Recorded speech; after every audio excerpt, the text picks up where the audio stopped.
Hello everybody, welcome back to the channel. We're back out here in the greenhouse, or I like to call the pumpkin house, and just next to the garden. And it's been a while since I've given you an update, but as you can see, here's my shelf in my greenhouse, and it is just overtaken with pumpkin plant. It's quite impressive. It's pretty neat. Let me back the old camera out just a little bit, give you a better look there. So we are full of plant.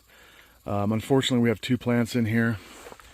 And the worst part is, guys, if you remember, we used to have a couple pumpkins down here, and then I think I had one on the shelf. I don't know if I told you, but we had one on the shelf. And they all shriveled up and died. I mean, I guess they rotted out or something happened. It was pretty hot, 100 degrees. Even with the shade cloth in here, guys, it was 100 degrees. So it was really kind of harsh on the plant.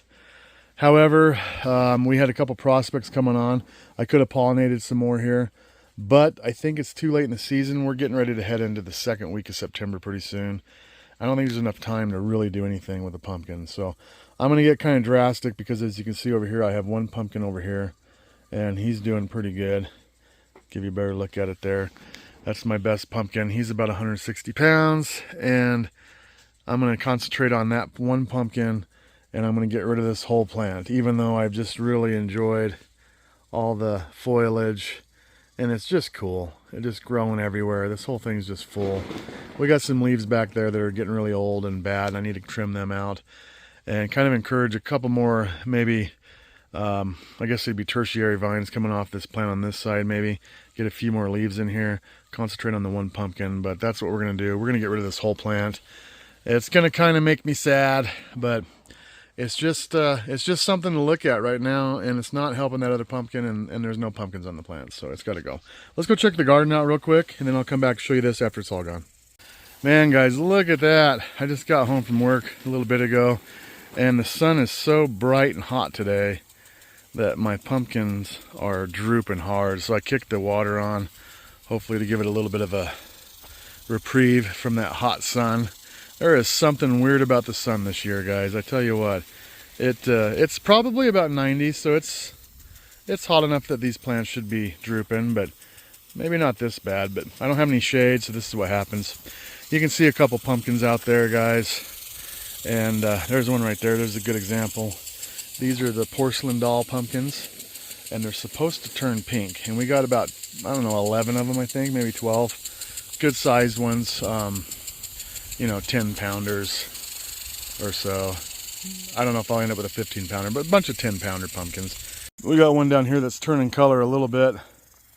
As you can see, it's starting to change color just a little bit, but it's still got that yellowish orange color. So we're waiting on the pink to come through to whatever shade it's going to be.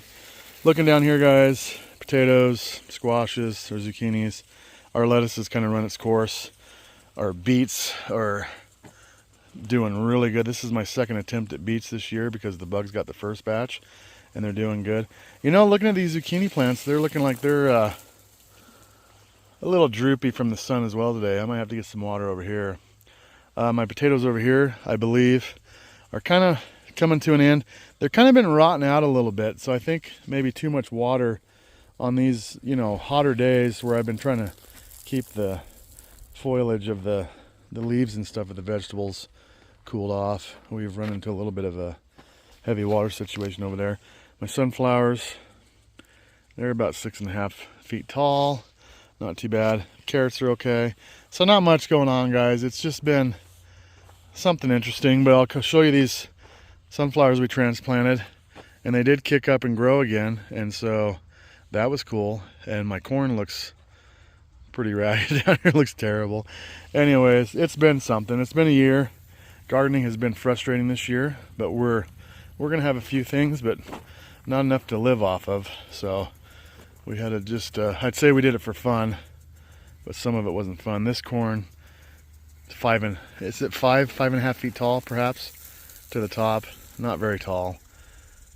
Didn't do real great, but it was fine. It's still fun. And we had some sunflowers coming on over here. You can see they didn't grow, but they started flowering out pretty good. So we have some color. Daisy came in here. Oh, Daisy, come on. Let's go, Daisy. Anyway, so that's what's going on out here, guys. I'm going to go in there and work on that pumpkin patch and kind of show you what it's going to look like. It's been a crazy garden here. All right, well, there it is, guys. I took out a big old chunk of that one plant. You can see the stump back over there in the corner. All the vegetation is gone from this side, and it's no wonder. My little pumpkin over here has been growing like 6-7 pounds a day, and it's no wonder. The plant is not very big. I thought it was the stronger of the two plants. As it turns out, from what I pulled out of here, I think that this one was actually the stronger of the two plants. It just didn't hold a pumpkin. Look at the pile back here. Got that pile. We got a pile out front, big old pile. And what's left of this plant is not looking real special. I'm hoping that we have a pretty good comeback. There's the stump for that side. Not very impressive. It's just been a rough year. You know, you guys know how we started out. It was really slow, and the bugs super hot. This plant almost died. Both of them, matter of fact. This was the stronger of the two plants, and it was just a better plant. But unfortunately, that vine split about 4 or 5, well, maybe 6 feet out, and it had a big old crack in it. Split kind of snapped. I left it on there and it kept growing, and I actually kind of pushed my efforts towards this side. However, this thing, even though it broke there, man, it took off way up over here. That main vine was 30 feet long or better, and it just was the better of the two plants. Couldn't get it to hold a pumpkin. So this little guy over here, like I said, it's probably about 160 pounds, or pretty close anyways. And this is all the plant it has, and it's kind of a ragged mess. It's not much left. A lot of leaves are dying, getting old. Back there is kind of a rat's nest of plants and leaves and things. And so we have a couple vines that I found that were growing over here. They don't look impressive because they were just kind of stuck underneath the other one. I'm hoping that it'll kind of swell up and go back to growing. Get me some more leaves out here. We have 3-4 weeks left. We'll see what happens, but it's just irritating and fun at the same time. So like, subscribe, follow along, see if this thing turns into anything, or if I shocked it too much today and it starts slowing. I don't know. Cross my fingers. We'll see what happens. We'll catch you next time. Have a good one.